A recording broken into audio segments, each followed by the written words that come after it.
মৃত্যুটা তদন্তের পরই বলা যেতে পারে। আমাদের মনে হচ্ছে এটা অস্বাভাবিক মৃত্যু, এটা স্বাভাবিক মৃত্যু নয় এবং আত্মহত্যাও নয়। পেছনে কারণ আছে। আত্মহত্যা যদি করেও থাকে, হঠাৎ সে আত্মহত্যা করলো কেন, তার পেছনেও একটা বিষয় ঘটনা আছে। তাই সেই অপরাধীকেও ধরার ব্যবস্থা থাকে।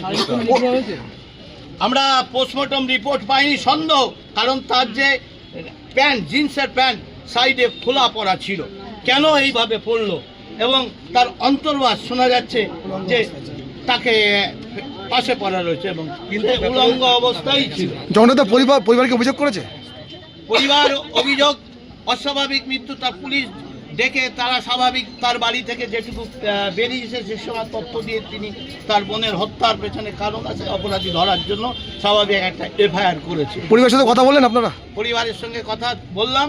আমাদের সঙ্গে পরিবারের যারা অভিভাবক, তার দুই দিদি এবং মেয়েটির ভগ্নিপতি, তারাও আমাদের সঙ্গে আছে। রেলের তরফ থেকে কালকে যিনি চালক ছিলেন তিনি বলছেন যে দূর থেকে একজনকে দেখতে পেয়েছেন, হেডলাইটের আলোতে যতটা দেখা যায় কি একজন দুটো রেল লাইনের মাঝখানে গলা দিয়ে দিলেন, সেটি দেখতে পান এবং নকল নোটিশও দিয়েছেন। উনি নোটিশও দিয়েছেন। দেখুন, সেটা তদন্তে কি আসছে না আসছে আমি বলবো না, তিনি মিথ্যা বলেছেন কি সত্য বলেছেন। একটা স্বাভাবিক মেয়ে বাড়ি থেকে সন্ধ্যাবেলায় বেরোলো, সারা রাত কোথায় ছিল, কার সঙ্গে কথা বললো, সেই অপরাধীদের ধরবে না কেন? ভোরবেলায় 4টের সময় সে ঢুকছে মোবাইল কানে নিয়ে কথা বলতে বলতে, এবং হঠাৎ করে তার কি হলো, তিনি আত্মহত্যা করতে যাবেন? আত্মহত্যার কোনো কারণই নেই।